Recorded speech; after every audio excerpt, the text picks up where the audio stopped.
সাইয়েদনা আলী রাদিয়াল্লাহু তাআলা আনহু যুদ্ধের ময়দানে মারাত্মকভাবে জখম হলেন, আহত হলেন। পায়ের ভেতরে জিহাদের ময়দানে তীর ঢুকে গেল, তীর কেউ টেনে বের করতে পারে না, এতটাই জখম হয়েছে। তীর ধরে টান মারলে তিনি চিৎকার মারে। বিশ্বনবী দেখলেন অবস্থা বেগতিক। আল্লাহর হাবিব বললেন, তীর ধরে টানাটানির দরকার নাই, যেহেতু টান মারলে ব্যথা পায়, ছেড়ে দাও, আজান দাও। বেলাল, তুমি আজান দাও, একামত দাও। এক সাহাবীরে বললেন, আমি যখন নামাজে দাঁড়াবো, আলী যখন নামাজে দাঁড়াবে, নামাজরত অবস্থায় তুমি তোমার নিজের দায়িত্বে আলীর পায়ের ভেতর থেকে তীরটা টেনে বের করে ফেলবা। আজান দেয়া হলো, একামত হলো। বিষ্ণু ইসলাম নামাজ পড়তে শুরু করলেন। সাইয়েদনা আলী রাদিয়াল্লাহু তাআলা আনহু নামাজে দাঁড়ালেন। ওই সাহাবী দাঁড়ান নাই। বিশ্বনবীর পরামর্শ অনুযায়ী কাতারের ভেতর দিয়ে যে বিশ্বনবীর মেয়ের জামাতা সাইয়েদনা আলী রাদিয়াল্লাহু তাআলা আনহুর পা থেকে টান মেরে তীর বের করেছে। টান দিয়ে তীর খোলা হয়েছে, কিন্তু সাইয়েদনা আলী মুহূর্তের জন্য টের পান না। আগে টান মারতেছে, ব্যথা পায়, চিৎকার মারে, চিৎকার মারে, কিন্তু সালাতের অবস্থায় টান মেরে তীর বের করেছে, উনি টেরই পান নাই। আল্লাহু আকবার। তার মানে যখন নামাজে তিনি দাঁড়িয়েছেন, দিন দুনিয়ার হুঁশ তার ছিল না। তার হুঁশ, জ্ঞান, চিন্তা, ধ্যান সব কিছু চলে গিয়েছে একজনের দিকে, তিনি কে? এজন্য বিশ্বনবী বলতেন, আন তা'বুদাল্লাহা কাআন্নাকা তারা ফাইন লাম তাকুন তারাহু ফাইন্নাহু ইয়ারাক। এমন ভাবে নামাজ পড়বে, মনে করবে তুমি আল্লাহকে দেখে দেখে নামাজের মুসল্লায় আছো। ঠিক কি না? যখন নামাজ পড়বা ভাববা তুমি আল্লাহকে দেখছো। আর যদি এটা কষ্ট হয়, অ্যাট লিস্ট এটা ভাবো যে আল্লাহ তোমায় দেখছে। আমাদেরকে দেখে কে? আমি যে নামাজ পড়ি, দেখে কে? এই চিন্তাটা মাথায় থাকার দরকার আছে না নাই? কিরে ভাই, এখানে তো ধাক্কাধাক্কি করে লাভ নাই। প্রজেক্টরগুলো কোন দিকে? প্রজেক্টর আছে? ওই যে পেছনে প্রজেক্টর, ওখানে চলে যাও। এখানে দেখার জন্য যদি ধাক্কাধাক্কি করো, বিশৃঙ্খলা হবে। সাউন্ড নাই? এই মাইকটা কি কাজ করে না তোমার? তো সাউন্ড পায় না কেন? আচ্ছা, সাউন্ড কম বলে যদি চিল্লাও, তাহলে তো আমার কথা আরো শোনা যাবে না। ও দেখতেছে, ওকে দেখতে দাও। এত বড় গ্যাদারিং এ এইদিকে সমস্যা হবে, ওদিকে তার ছিঁড়ে যাবে, ওদিকে সাউন্ড বক্স নষ্ট হয়ে যাবে। এটা খুব স্বাভাবিক। তোমাদের সহযোগিতা লাগবে, তা না হলে তো একটু পর পর আলোচনার মাঝখানে ব্রেক দিলে আলোচনা করা যাবে না। লক্ষ লক্ষ লোকের সমাগম, এখানে কিছু সমস্যা হবেই। এগুলো মেনে নিয়ে আমাদেরকে বসে থাকতে হবে, ঠিক কিনা? মাইক অপারেটর, লাস্ট চান্স দিলাম তোমার, এটা ঠিক করো তাড়াতাড়ি। এই তোমার মাইকের কারণে অনেকবার ব্রেক হয়েছে আমার আলোচনা। হয়েছে, একটা ছেলে কথা বলবে না। এই ছেলে চুপ, ইয়েলো জ্যাকেট চুপ, কথা নেই, চুপচাপ দাঁড়ায় থাকো। এদিকে তাকান। আন তা'বুদাল্লাহা কাআন্নাকা তারা ফাইন লাম তাকুন তারাহু ফাইন্নাহু ইয়ারাক। এমন ভাবে নামাজ পড়ো, এটা চিন্তা করো যে আল্লাহ তোমায় দেখছে। আল্লাহ ইজ ওয়াচিং মি, তাই না? আল্লাহ ইজ অবজার্ভিং মি, আমার আল্লাহ আমাকে দেখছে। এই চিন্তা করে যদি নামাজ পড়েন, খুশু খুদু বাড়ায় দিবে কে? এক সাহাবী নামাজে পড়তেছে, দাড়িও টানতেছে, এরকম নামাজে পড়ে দাড়িও টানে, এরকম আল্লাহর ওলি আছে না নাই? নারায়ণগঞ্জে নাই? হ্যাঁ আছে। নামাজ পড়া অবস্থায় বারবার চুলকানো যাবে, দাড়ি টানা যাবে, শুধু মোবাইলে SMS লেখা যাবে? যাবে না, এগুলো করবেন না। নজরটা থাকবে সেজদার দিকে। কোন দিকে? সবাই বলেন, মনে থাকবে এটা। এগুলো message, very sensitive and important message. এগুলো নিয়ে যান বাড়িতে। সালাতে মন বসে না, কারণ নজর ছোটাছুটি করে এইদিকে এইদিকে এইদিকে। নামাজে দাঁড়াইছে, জানলা খোলা, জানলার দিকে তাকায় আছে। আল্লাহর ওলি আছে না নাই? নামাজে দাঁড়াইছে, ঘড়ির দিকে তাকায় আছে, ঘড়ির কাঁটা ঘুরে, হের মাথাও ঘুরে, আছে না নাই? এদিক সেদিক তাকাবেন না, সেজদার দিকে তাকাবেন। কোন দিকে? আল্লাহ 3টা চান্স দেয়। কয়টা? একবার যখন এদিকে তাকান, আল্লাহ বলে আকবিল, ফিরে আয়, ফিরে আয়, সেজদার দিকে তাকা। আবার যখন তাকান, আল্লাহ বলে আকবিল, ফিরে আয়, সেজদার দিকে তাকা। আবার যখন ঘড়ির দিকে তাকান নামাজে, আল্লাহ বলে ফিরে আয়, সেজদার দিকে তাকা। 3বারের পরে যখন আবার অন্যদিকে নজর করেন, আল্লাহ বলে লা হাজাতা লি ইলা সলাতিক, তোর এই নামাজের দরকার আমার নাই। নাউজুবিল্লাহ পড়বেন না? যে আল্লাহরে খুশি করার জন্য এত সময় ব্যয় করে, এই কষ্ট করে শীতের রাতে ওযু করে নামাজে দাঁড়ালাম, ওই আল্লাহ যদি বলে এই নামাজের দরকার নাই। এখানে কি হয়েছে ভাই? দেখতেছেন যে জায়গা হচ্ছে না, তো ওইখানে ধাক্কাধাক্কি করবেন কেন? আপনি পিছনে চলে যান, অ্যাবাউট টার্ন, পেছনে যান, যে প্রজেক্টরে দেখেন, যান। যেখানে জায়গা হবে না ওখানে ধাক্কা দিবেন কেন আপনি?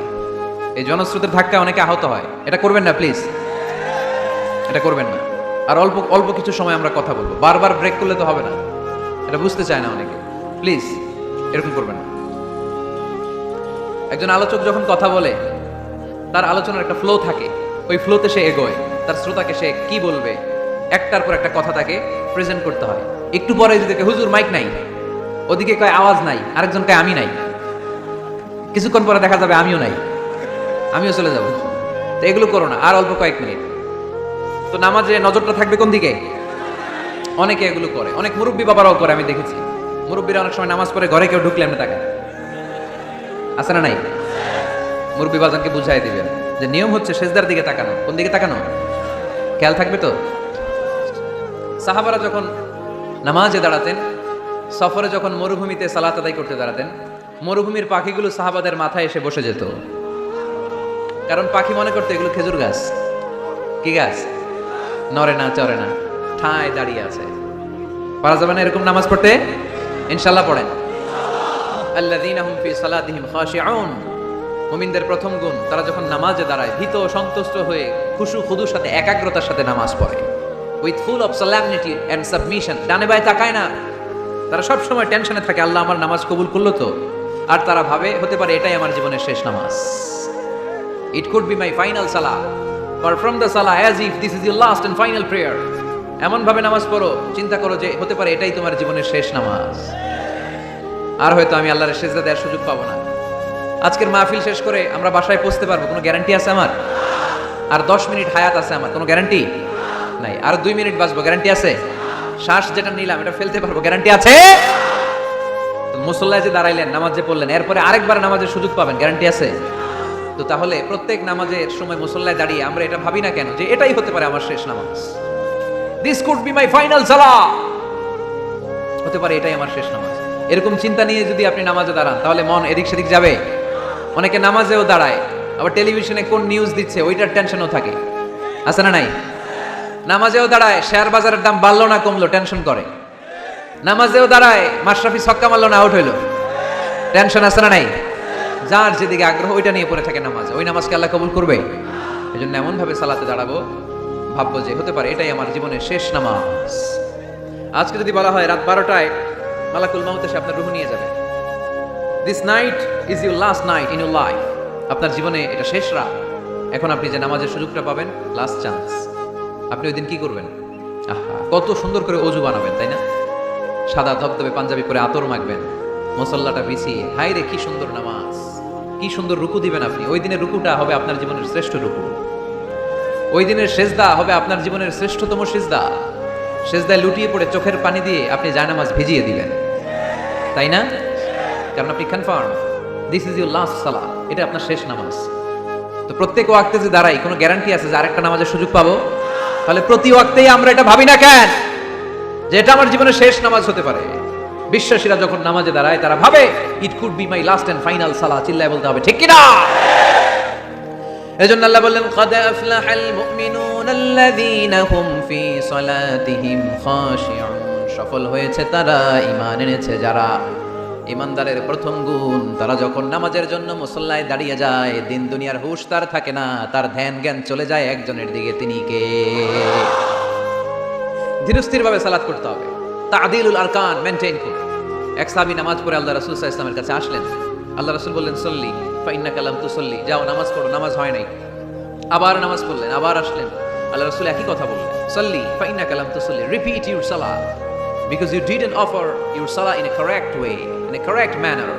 সঠিক পদ্ধতিতে সালাত হয়নি। উনি কি করবেন? আবার যে বললেন, আবার আসলেন, আল্লাহ রাসূল বললেন সাল্লি ফা ইন্নাকা লাম তুসল্লি, সালাত করো, হয় নাই। এবার সাহাবী কেঁদে দিলেন, বললেন ইয়া রাসূলুল্লাহ, এর চেয়ে ভালো করে তো আমি পড়তেই জানি না। আল্লাহ রাসূল সাল্লাল্লাহু আলাইহি ওয়াসাল্লাম সাহাবীকে জড়িয়ে ধরলেন, বললেন আসো তোমারে শিখাইয়া দেই, যখন নামাজে দাঁড়াবা তাড়াহুড়ো করবে না। there is no rushing in salah, there is no hastiness in salah। সালাতে তাড়াহুড়ো নাই। যখন দাঁড়াবা রিল্যাক্স, যখন রুকুতে যাবা রিল্যাক্স, সিজদায় লুটিয়ে পড়বা রিল্যাক্স। তাড়াহুড়ো করা যাবে? রুকুতে যখন যাবা পিঠটাকে সোজা করবা, স্ট্রেট ফরওয়ার্ড। আল্লাহ রাসূল সাল্লাল্লাহু আলাইহি ওয়াসাল্লাম যখন রুকু দিতেন, ওনার রুকু দেওয়া পিঠটা এতটাই স্ট্রেট ফরওয়ার্ড আর সোজা হতো, সাহাবারা বলতেন এখানে পানির গ্লাস রেখে দিলে পানিটাও কাঁপতো না, গ্লাসটাও নড়তো না। তার মানে রুকুর পিঠ খুব বাঁকা ছিল, তাই না? কি ছিল? স্ট্রেট ফরওয়ার্ড, সোজা। লা ইয়াসুবু ওয়ালা ইয়াকনিউ। আমাদের অনেকের মাথা অনেক নিচু চলে যায়, অনেকেরটা এরকম থাকে না, স্ট্রেট ফরওয়ার্ড। আল্লাহ রাসূল সাল্লাল্লাহু আলাইহি ওয়াসাল্লাম বললেন সবচেয়ে বড় চোর যে নামাজে চুরি করে। সাহাবারা বললেন কাইফা ইয়াসরিকু ফিস সালাহ ইয়া রাসূলুল্লাহ, আল্লাহ রাসূল সালাতে আবার চুরি করে কেমনে? আল্লাহ রাসূল সাল্লাল্লাহু আলাইহি ওয়াসাল্লাম বললেন ইয়াসরিকু ফি রুকুইহি ওয়া সুজুদিহি, রুকু সিজদায় চুরি করে। পিঠ সোজা করে না, রুকু থেকে সোজা হয়ে দাঁড়িয়ে কয়েক সেকেন্ড অপেক্ষা করা এটা ওয়াজিব। 2 সেজদার মাঝখানে 1-2 সেকেন্ড স্থির হয়ে বসে থাকা ওয়াজিব। আমাদের অনেকেই রুকু থেকে কোন রকম নাম কাওয়াজ মাথাটা উঁচু করে সেজদায় দৌড় মারে, আছে না নাই? এক সেজদা দিয়ে কোন রকম মাথাটা তুলে আরেক সেজদায় দৌড় মারে, আছে না নাই? এরা রুকু সেজদায় চুরি করে, এরা নামাজ চোর। এরকম করা যাবে? তাড়াহুড়ো করবেন? কখনো তাড়াহুড়ো করা যাবে? নামাজে তাড়াহুড়ো নাই। নামাজে কি নাই? নামাজে করতে হবে রিল্যাক্স। নামাজে কি করব? সবাই বলেন কি করব? যারা তাড়াহুড়ো করে এদেরকে বলতে পারবেন এটা? তুমি তাড়াহুড়ো করছো কেন? নামাজে তুমি রিল্যাক্স করবা। যখন রুকুতে যাবা হাত্তা তাতমাইন্না রাকিআন, রিল্যাক্সের সাথে রুকু, পিঠটা সোজা, সিজদায় লুটিয়ে পড়বা। তুমি তো আল্লাহর কাছে চলে গিয়েছো। আকরাবু মা ইয়াকুনুল আবদু মির রাব্বিহি ওয়া হুয়া সাজিদ ফাআকসিরু ফীহি দুআ। আল্লাহ রাসূল বললেন, বান্দা যখন সিজদায় লুটিয়ে পড়ে, বান্দা তখন আল্লাহর সবচেয়ে কাছে চলে যায়। ফাআকসিরু ফীহি দুআ, তাই তখন বেশি বেশি দোয়া করো। আমরা যখন মসজিদের কার্পেটে সিজদা দেই, দেখা যায় যে সেজদাটা কপালটা কার্পেটে পড়ে, জায়নামাজে পড়ে, মসজিদের টাইলসে পড়ে। কিন্তু বিশ্বনবী বলে না, টাইলসে পড়ে না, জায়নামাজে পড়ে না, তোমার সেজদাটা আল্লাহর কুদরতি পায়ের উপর যেয়ে পড়ে। এজন্য তাড়াহুড়ো করা যাবে না। ইদা উকিমাতিস সালাহ ফালা তাতুহা তাসআউন, যখন একামত হয়ে যায় দৌড়াদৌড়ি করে রাশিং করে নামাজে যেও না। ওয়া আতুহা তামশুন, রিল্যাক্সের সাথে যাও। ফামা আদরাকতুম ফাসাল্লু, যে যতটুকু পাও ইমাম সাহেবের সাথে পড়ো। দেরি হয়ে গেলে ওমা ফাতাকুম ফাআতিমু, যেটা ছুটে গেছে একা একা পড়ো। 4 রাকাত পেয়েছে 2 রাকাত, বাকি 2 রাকাত একা একা পড়ার সুযোগ আছে না নাই? তো তাড়াহুড়ো করেন কেন আপনারা? আর তাড়াহুড়ো করবেন? অনেকে ওযুখানায় তাড়াহুড়ো করে। মাগরিবের নামাজ ইমাম সাহেব শুরু করছে, ওয়াদ-দুহা ওয়াল লাইলি ইযা সাজা, সবার মুখস্থ আছে না নাই? তো উনি তখন হাত ধুইতেছে, এখনো মাথা মাসে আর পা ধোয়া বাকি। উনি হিসাব মিলাই ফেলছে, তাড়াহুড়ো করে দৌড় দিতে হবে, তা না হলে রাকাত পাওয়া যাবে না। মসজিদের টাইলস ছিল পিছলা, উল্টায় পড়ছে, লুঙ্গি একদিকে মুসল্লি আরেকদিকে। এরকম আছে না নাই? আমাদের এলাকায় একজন এরকম দৌড় মেরে পা ভেঙে ফেলছে, উল্টায় পড়ে, লুঙ্গি একদিকে ও আরেকদিকে। এরকম করবে না। মনে রাখতে হবে এই মাহফিলগুলোতে এসে শুধু স্লোগান সর্বস্ব মাহফিল দিলাম, তাহলে 1 নম্বর পয়েন্ট সবার কাছে ক্লিয়ার। আচ্ছা, 2 নম্বর আল্লাহ বললেন ওয়াল্লাযীনা হুম আনিল লাগবি মুরিদুন, মুমিন বান্দাদের 2 নম্বর বৈশিষ্ট্য, তারা অনর্থক কাজ থেকে মুখ ফিরিয়ে নেয়। তাই না? এখানে অনর্থক কাজ গেলে আমার সওয়াব নেই, আরো গুনাহ হবে, যাব আমি? এখানে এমন কাজ গেলে আমার আমল নষ্ট হবে, যাব আমি? ওয়াল্লাযীনা হুম আনিল লাগবি মুরিদুন, মুমিন বান্দার 2 নাম্বার গুণ, মুমিন বান্দা কখনো কোনো অনর্থক কাজের দিকে যায় না। যেই জায়গায় গেলে সওয়াব হয়, মানবতার কল্যাণ হয়, সব সময় মুমিনকে ওই জায়গায় পাওয়া যায়। ওয়াল্লাযীনা হুম আনিল লাগবি মুরিদুন, অনর্থক কাজ করব না, যেটাই করব এটা যেন অর্থবোধক হয়, এটা যেন আমার কাজে লাগে, 10-এর কাজে লাগে। এরকম কাজ করার দরকার আছে না নাই? মিন হুসনি ইসলামিল মারই তারকুহু মা লা ইয়ানি, আল্লাহ রাসূল সাল্লাল্লাহু আলাইহি ওয়াসাল্লাম বললেন, ব্যক্তির ইসলামের সৌন্দর্যের মধ্যে থেকে একটা বড় সৌন্দর্য হচ্ছে ব্যক্তি অনর্থক কোনো কাজ করবে না। কারণ মুমিন খুব ভালো করে জানে, যাই করে ভিডিও ক্যামেরা দিয়ে, ক্যামেরা করে কে? আপনারা কি মনে করছেন যে আজকের যে মিডিয়ার ভাইরা আসছে ওদের কাছেই ক্যামেরা? ফেরেশতাদের কাছে ক্যামেরা নাই? আছে না নাই? এজন্য আল্লাহ সূরা ইয়াসিনে বললেন ওয়া কুল্লা শাইইন আহসাইনাহু ফি ইমামিম মুবিন, দুনিয়াতে তোমরা যা করো, যেখানে যাও, যে কাজের সাথেই সম্পৃক্ত হও না, তোমাদের সব কাজগুলোকে ইমাম মুবিন নামক ভিডিও ক্যামকর্ডার দিয়ে ধারণ করে কে? আবার মুমিন জানে মা ইয়ালফিযু মিন কাউলিন ইল্লা লাদাইহি রাকীবুন আতীদ, মুমিন জানে মুখ দিয়ে আমি যা বলি, যে বাক্যই উচ্চারণ করি, যে শব্দ উচ্চারণ করি, ফেসবুকের কমেন্টস বক্সে যেই কমেন্টস আমি টাইপ করি, এই সবগুলো দেখে কে? রাকিবুন আতীদ নামে 2 জন ফেরেশতা আছে, সব কিছু নোট করে নেয়, ঠিক কি না? মুখে যা বলবো এটাও অর্থবহ হইতে হবে, যা লিখবো তাও অর্থবোধক হইতে হবে, ঠিক কি না? এখন তো বলার চেয়ে আমরা টাইপ করি বেশি। ফেসবুকে কমেন্টস অপশন আছে না নাই? আহা, ইচ্ছা মতো কমেন্টস করে, কমেন্টসের ফুলঝুরি, গালি গালা সব মাগনা, আছে না নাই? নারায়ণগঞ্জের ছেলেরা অবশ্যই এগুলো করে না, এখানকার ছেলেরা ভালো, অনেক দেখেই বোঝা যাচ্ছে খুব শান্তশিষ্ট। কমেন্টেও আমি কি লিখলাম এ ব্যাপারে হিসাব চাইবে কে? কান দিয়ে আমি কি শুনি হিসাব চাইবে কে? চোখ দিয়ে কি দেখি হিসাব চাইবে কে? এজন্য যা মন চায় চোখ দিয়ে দেখা যাবে, যা মনে চায় মুমিন কান দিয়ে শুনতে পারে। যেন কানে শুনি সদা তোমার কালাম, হে খোদা চোখে যেন দেখি শুধু কোরআনের আয়াত, শোনো আমারে মুনাজাত। পড়েন। শোনো শোনো ইয়া ইলাহি আমারে মুনাজাত, শোনো আমারে মুনাজাত। পড়ি আমিন। এজন্য মুমিন বান্দার 2 নাম্বার গুণ ওয়াল্লাযীনা হুম আনিল লাগবি মুরিদুন। অনর্থক কাজে আমরা যাব না। যাব? তোমরা যুবকরা মিলে অনেক কিছু করতে পারো, ব্লাড ক্যাম্পেইন করতে পারো, রক্ত দেওয়ার মাধ্যমে জীবন বাঁচানো যায়, ঠিক কি না? তোমরা যুবক ছেলেরা মিলে বৃক্ষ রোপণ কর্মসূচি করতে পারো, তোমরা যুবক ছেলেরা মিলে পরিচ্ছন্নতা অভিযান চালাতে পারো এলাকায়, তোমরা চাইলে সবাই মিলে দাঁড়িয়ে সমাজ থেকে ইফটিজিংকে তাড়াতে পারো, তোমরা চাইলে সমাজ থেকে যৌতুকের মতো মরণ ব্যাধিকে ঝাড়ু পেটা করে বিদায় করতে পারো, তোমরা চাইলে আগামীর বাংলাদেশকে সোজা পথে উঠিয়ে দিতে পারো। ওয়াল্লাযীনা হুম আনিল লাগবি মুরিদুন। মুমিনরা আজে বাজে কাজে যায় না, যে কাজে গেলে নিজের কল্যাণ, দেশের কল্যাণ, দশের কল্যাণ, মুমিন ওই কাজ করে, ঠিক কি না? তাহলে অনর্থক কোনো কাজে আমরা যাব যেটাতে সওয়াব নাই, যেটাতে গুনাহ হয়, যেটাতে সবার অকল্যাণ, ওটাতে আমরা যাব? 2 নম্বর গুণ ওয়াল্লাযীনা হুম আনিল লাগবি মুরিদুন। অনর্থক কাজ দেখলে মুখ ফিরায় নিতে হবে, সালাম দিয়ে আমরা কেটে পড়ব। আর ভালো কাজে আমি সবার আগে, ভালো কাজে আমি। যুগ জামানা পাল্টে দিতে চাই না অনেকজন, এক মানুষই আনতে পারে জাতির জাগরণ। এক মানুষই বিপদকালে বাঁচায় কাফেলায়, ক্ষুদ্র ডিঙ্গি বাঁচায় জাহাজ অসীম দরিয়ায়। সমাজ পরিবর্তনের জন্য এতজন দরকার নাই, একটা ওমর হইলে বাংলাদেশ সোজা হয়ে যাবে, ঠিক কি না? একজন ইমাম মাহদি হলে গোটা বাংলাদেশটা ঠিক করে দিবে কে? ওই উমরের মতো যেন আমরা হতে পারি, আমরা যেন পরিবর্তনের নায়ক হতে পারি। আল্লাহ তুমি তৌফিক দাও। আর জোরে আমিন। ওয়াল্লাযীনা হুম আনিল লাগবি মুরিদুন। অনর্থক আজে বাজে কাজে আমরা যাব, ভালো কাজ যেখানে আমরা যাব। তাহলে প্রথম গুণ কি ছিল? সালাতে খুশু খুদু, আল্লাহর ভয়, আল্লাহর চিন্তা নিয়ে সালাত পড়ে। 2 নম্বরে অনর্থক কাজে মুমিনরা যাবে। 3 নম্বরে আল্লাহ বললেন ওয়াল্লাযীনা হুম লিয-যাকাতি ফাঈলুন। আমার মুমিন বান্দাদেরকে আমি ধন সম্পদ দিয়ে যদি ধনী বানিয়ে দেই, ওই সম্পদ থেকে গরিবদের জন্য তারা দান করে। দে যাকাত তোরা দে রে যাকাত, তোর দিল খুলবে পরে আগে খুলু খা। দে যাকাত তোরা দে রে যাকাত, ঠিক কি না? ওফি আমওয়ালিহিম হাক্কুন লিসাইলি ওয়াল মাহরুম। তোমার সম্পদে গরিব দুঃখীর অধিকার আছে। আমি যে যাকাত দেই এটা আমি কিন্তু করুণা করি না, বরং ও যাকাত নিয়ে ও আমারে করুণা করে। কথা বুঝতে পেরেছেন? আমি যাকাত দেওয়াটা আমার উপর ফরজ, কিন্তু যে গরিব ওর জন্য কি যাকাত নেওয়া ফরজ? ওর ঘরে টাকা নাই, ও বললে আমি রোজা রাখবো কিন্তু যাকাতের টাকা নিব না, কোনো সমস্যা আছে? কিন্তু আমি যদি কই যাকাত দিব না, সমস্যা আছে না নাই? তাহলে আমি করুণা করি নাই, ও যে আমার থেকে যাকাতের প্যাকেটটা নিয়ে এই বিশাল ফরজ ইবাদত পালনে আমার সহায়তা করলো, ও আমারে করুণা করেছে, ও এসে আমারে দয়া দেখিয়ে গিয়েছে, ঠিক কি না? কিন্তু অনেকে যাকাতের শাড়ি দেয়, লুঙ্গি দেয়, আবার মাইকে ঘোষণা দিয়ে দেয় অমুক দিন যাকাতের শাড়ি দেয়া হবে, লুঙ্গি দেয়া হবে। আহা, গরিব মানুষগুলো ধাক্কা ধাক্কি করে পদপৃষ্ট হয়ে মারা যায়। কিয়ামতের দিন মার্ডার কেসের আসামি করে তোরে আল্লাহ দাঁড় করাবে। তোমার কারণে এই মানুষগুলো মারা গিয়েছে, অব্যবস্থাপনার কারণে। এরকম নিউজ বাংলাদেশে আছে না নাই? যাকাতের শাড়ি বলে কোনো শাড়ি আছে? যাকাতের লুঙ্গি বলে কোনো লুঙ্গি আছে?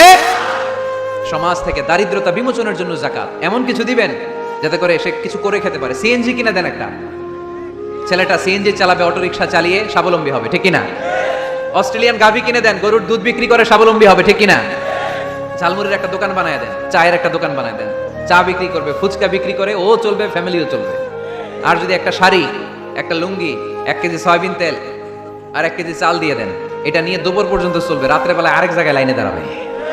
দারিদ্রতা কি দূর হবে? একদিকে গাছতলা, আরেকদিকে পাঁচতলা, ওই বাংলাদেশ আমরা চাই না, ঠিক কিনা?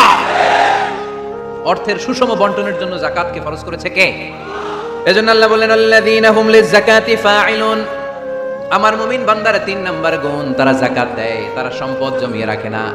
আল্লাযীনা ইয়াকনিজুনা আয-যাহাবা ওয়াল ফিদ্দাতা ওয়া লা ইউনফিকুনাহা ফি সাবিলিল্লাহ ফাবাশশিরহুম বিআযাবিন আলীম। যারা সম্পদ জমায়, আপনি এমপি মহোদয়? আচ্ছা আচ্ছা, মাশাআল্লাহ, চেয়ারম্যান সাহেব বসেন। তো এই জন্য একদিকে রাস্তার একদিকে গাছতলা, একদিকে পাঁচতলা, এরকম সমাজ চাই নাকি আমরা? না, সম্পদের তারল্য ছড়িয়ে পড়তে হবে ঘর থেকে ঘরে, দ্বার থেকে দ্বারে, ঠিক কি না? যারা সম্পদ জমায় রাখে, ব্যাংক ব্যালেন্স করে, এগুলো করি না তো আমি, আগে যা করছেন এটাই। একদিকে গাছতলা, আরেকদিকে পাঁচতলা, এরকম চাই আমরা?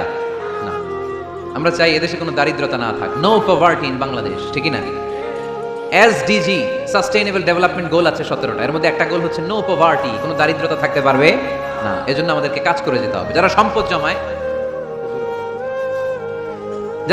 জমায় এই সম্পদগুলো কিয়ামতের দিন হবে সুজাআন আকরা, টেকো সাপ, পা থেকে পেঁচাতে পেঁচাতে কোমর, কোমর থেকে পেঁচাতে পেঁচাতে গলা, ছবল মারবে আর বলবে আনা মালুক আনা কানজুক, আমি তোর সম্পদ, আমি তোর ব্যাংক ব্যালেন্স, আমার না খাওয়ার জন্য জমাইছিলে, আজকে খা। খাইবেন ওই দিন, খাইবেন ওই দিন। সাপের এক একটা কামড়ে দেহটা 70 গজ জমিনের ভেতরে ঢুকে যাবে, ঠিক কিনা? এজন্য ওয়াল্লাযীনা হুম লিযাকাতি ফাঈলুন, আমার বিশ্বাসী বান্দারা কৃপণ হয় না, আমার মুমিন বান্দারা কিপটা হয় না। তারা যখন সম্পদের মালিক হয় আমার রাস্তায় তারা যাকাত দেয়, ঠিক কিনা? দান করে, দিলে বাড়ায় দেয় কে? দিলে কমে কখনো? গোপনে দান করবেন, ওই গোপনে দানের সওয়াব বেশি। গোপনে দান করলে কিয়ামতের দিন আল্লাহ তাআলা আরশের নিচে আপনার ছায়া দিয়ে দিবে। তাহলে 1 নাম্বার সালাত, 2 নাম্বার আজে বাজে কাজে আমরা নাই, 3 নম্বরে আমরা যাকাত দিব, 4 নম্বরে আল্লাহ বললেন ওয়াল্লাযীনা হুম লিফুরুজিহিম হাফিজুন, আমার মুমিন বান্দারা তাদের লজ্জাস্থানের হেফাজত করে। 4 নাম্বার। এটা কয় নাম্বার? এটা যুবকদের ওয়াজ। লজ্জাস্থানের, দে গার্ড দেয়ার প্রাইভেট, লজ্জাস্থানের হেফাজত করতে হবে। আল্লাহ রাসূল সাল্লাল্লাহু আলাইহি ওয়াসাল্লাম বললেন মাইয়াদমানলি মা বাইনা লিহিয়াইহি ওয়া মা বাইনা রিজলাইহি আদমান লাহুল জান্নাহ। খুব জরুরি হাদিস, যুবক ভাইরা খেয়াল করে শোনো। যে ব্যক্তি 2টা অঙ্গের গ্যারান্টি, বিষ্ণু বললেন আমার যে উম্মত 2টা অঙ্গের গ্যারান্টি আমারে দেয়, আমি নবী তারে জান্নাতের গ্যারান্টি দেই। 1 নাম্বার মা বাইনা লিহিয়াইহি, এই 2 চোয়ালের মাঝখানে যে অঙ্গ থাকে সে যদি গ্যারান্টি দেয় ওই অঙ্গের পাপ করবে না, মানে জিহ্বা। সে যদি ওয়াদা দেয় জিহ্বা দিয়ে মিথ্যা বলবে না, চগলখুরি করবে না, একজনের কথা আর একজনের কানে লাগাবে না, এই ওয়াদা যদি দেয়। আরেক হলো 2 রানের মাঝখানে যা আছে মানে লজ্জাস্থান, এই জিহ্বার লজ্জাস্থান দিয়ে কোনো পাপ কাজের সাথে সে জড়িত হবে না। এই গ্যারান্টি যদি কোনো উম্মত আমারে দেয়, আমি নবী তারে জান্নাতের গ্যারান্টি দেই। You have to guard your private. বিবাহ বহির্ভূত কোনো সম্পর্ককে ইসলাম জায়েজ করে নাই, এজন্য এগুলো করা যাবে। গার্লফ্রেন্ড বয়ফ্রেন্ড করা যাবে? গার্লফ্রেন্ড আছে কার কার? দেখি হাত তোলো।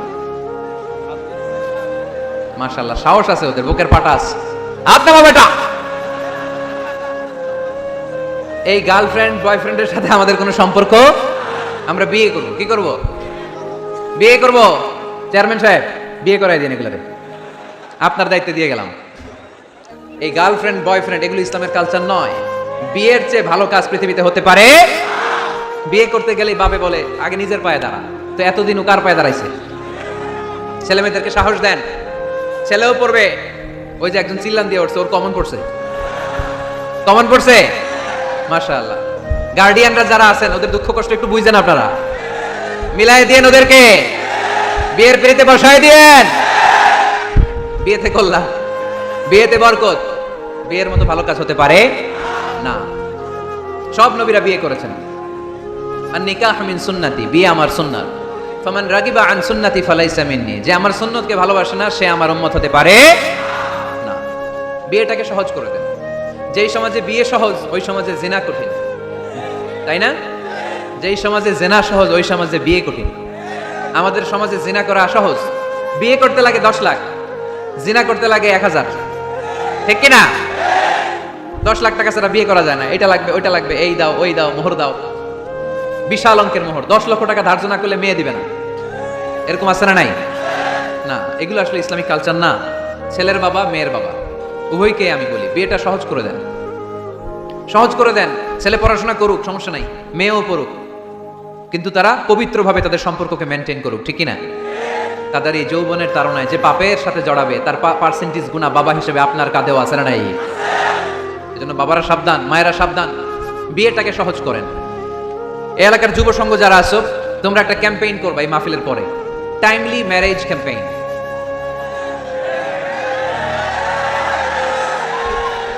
Timely marriage campaign. সময় মতো বিয়ে দিতে হবে, দেরি করা যাবে। বাপ মা বুঝে না, একজনকে হুজুর আব্বাই বুঝে না। গার্ডিয়ান যারা আছেন একটু সদয় হন। ওরা যে পাপের সাথে, পাপের রাস্তা যে ওরা চিনে যাচ্ছে, পাপের পথে যে জড়িয়ে যাচ্ছে, আল্লাহর সুপ্রিম কোর্টের কাঠ গড়ায় আসামি করে আল্লাহ সেদিন আপনারে দাঁড় করাবে। ওয়াল্লাযীনা হুম লিফুরুজিহিম হাফিজুন, দে গার্ড देयर প্রাইভেটস। মুকদ্দামাতুল হারামে হারাম এট এ গ্ল্যান্স। একটা নারীর দিকে চোখ পড়ে যাওয়া এটা হারাম না, কিন্তু এই চোখ পড়ার কারণে এটা জেনার দিকে নিয়ে যাবে, এজন্য এটাকেও হারাম করেছে কে? মুকদ্দামাতুল হারামে হারাম। এই নজরটা বড় খারাপ। আন-নাযার সাহামুন মাসমুমুন মিন সিহামি ইবলিস। এই নজর হচ্ছে শয়তানের বিষ মাখানো তীরের মধ্য থেকে একটা ভয়ঙ্কর তীর। এই তীর দিয়ে শয়তান যুবক আর যুবতীদেরকে কাবু করে ফেলে। আমরা শয়তানের হাতে ধরা দিতে চাই না। আমরা বিয়ের মতো পবিত্র বন্ধনে আবদ্ধ হতে চাই, ঠিক কি না? এটা জান্নাতি সম্পর্ক। আমাদের আদি পিতা আদি মাতা তাদের প্রথম বিয়ে হয়েছে জান্নাতে, এজন্য আমরা বিয়ে করতে চাই। আমরা পরকীয়ায় জড়াতে চাই না, আমরা গার্লফ্রেন্ড বানাতে চাই না, আমরা অবৈধ সম্পর্কে জড়াতে চাই না, আমরা বিশ্ব ভালোবাসা পালন করতে চাই না। এগুলো হারাম। হারাম আছে যেখানে আমরা যাব না, হালাল আছে যেখানে আমরা যাব। আল্লাহ তুমি কবুল করো। ওয়াল্লাযীনা হুম লিফুরুজিহিম হাফিজুন। কয়টা গেল? বাকি আছে কয়টা? শুনবেন শুনবেন। এরপর আল্লাহ বললেন ওয়াল্লাযীনা হুম লিআমানাতিহিম ওয়া আহদিহিম রাউন। মুমিন বান্দারা কখনো আমানতের খেয়ানত করে না, ঠিক কি না? আমানতের খেয়ানত করে, আমানতের হেফাজত করে। ইন্নাল্লাহা ইয়া'মুরুকুম আন তুআদ্দুল আমানাতি ইলা আহলিহা। আল্লাহ আদেশ করেছেন আমানতদারের কাছে কিছু রাখা হলে সেজন্য আমানত পৌঁছে দেয়। আপনার বন্ধু আপনার কাছে একটা ল্যাপটপ রেখে গেল, এসে বলল 2 মাস পরে এসে বলল বন্ধু ল্যাপটপটা দাও। ঠিক যেমন যেমন সে দিয়েছে তেমন তেমন আপনি দিবেন, ঠিক কি না? এটার নাম আমানত। লা ঈমান লিমান লা আমানাত লা। যার আমানতদারিতা নাই ওর ঈমানই নাই। এজন্য খবরদার। আল্লাহ রাসূল সাল্লাল্লাহু আলাইহি ওয়াসাল্লাম ছিলেন আমানতদার। এজন্য মক্কার লোকেরা আল্লাহ রাসূল সাল্লাল্লাহু আলাইহি ওয়াসাল্লামকে উপাধি দিয়েছিল আস-সাদিক আল আমিন। আল আমিন মানে আমানতদার, the most trustworthy personality in Mecca city. Mecca শহরের সবচাইতে আমানতদার। আমানতদারদেরকে সবাই ভালোবাসে। আমানত অনেকে মনে করে আমার কাছে 50,000 টাকার একটা বান্ডিল কেউ রেখে গেল, কয়দিন পরে নিয়ে গেল, এটা আমানত না। সব কিছু আমানত। আপনার সম্পদ আছে, এই সম্পদ আপনার কাছে আমানত রেখেছে কে? আপনার স্ত্রী আছে, এই স্ত্রী আপনার কাছে আমানত। আপনার সন্তান আপনার আমানত। আপনার ক্ষমতা আছে, এই ক্ষমতা আপনার কাছে আমানত। যিনি ইমাম সাহেব, ইমাম সাহেবের কাছে মসজিদ আমানত। যিনি চেয়ারম্যান সাহেব, ওনার কাছে ওনার ইউনিয়ন পরিষদ আমানত, ঠিক কিনা? যিনি প্রধানমন্ত্রী, ওনার হাতে 56,000 বর্গ মাইলটা আমানত। এটা অনেক বড় বিষয়। যার যা দায়িত্ব ওইটা আমার কাছে আমানত। আমার কাছে এই তাফসীরের মঞ্চটা আল্লাহর দেয়া আমানত। যে হাফেজে কোরআন, তার সিনার ভিতরে আল্লাহর কোরআনটা আমানত। ওয়াল্লাযীনা হুম লিআমানাতিহিম ওয়া আহদিহিম রাউন। যাকে আল্লাহ যেই নিয়ামত দিয়েছে সবটাই আমানত। মুমিন এই আমানতের খেয়ানত করে। আমানতের খেয়ানত করে যারা মুনাফিক, তাদের বৈশিষ্ট্য হচ্ছে ইযা আতুমিনা খানা। আমানত রাখলে খেয়ানত করে। এরকম আছে না নাই? মক্কায় সবাই মিলে আল্লাহ রাসূল সাল্লাল্লাহু আলাইহি ওয়াসাল্লামের বাড়িতে আমানত রেখে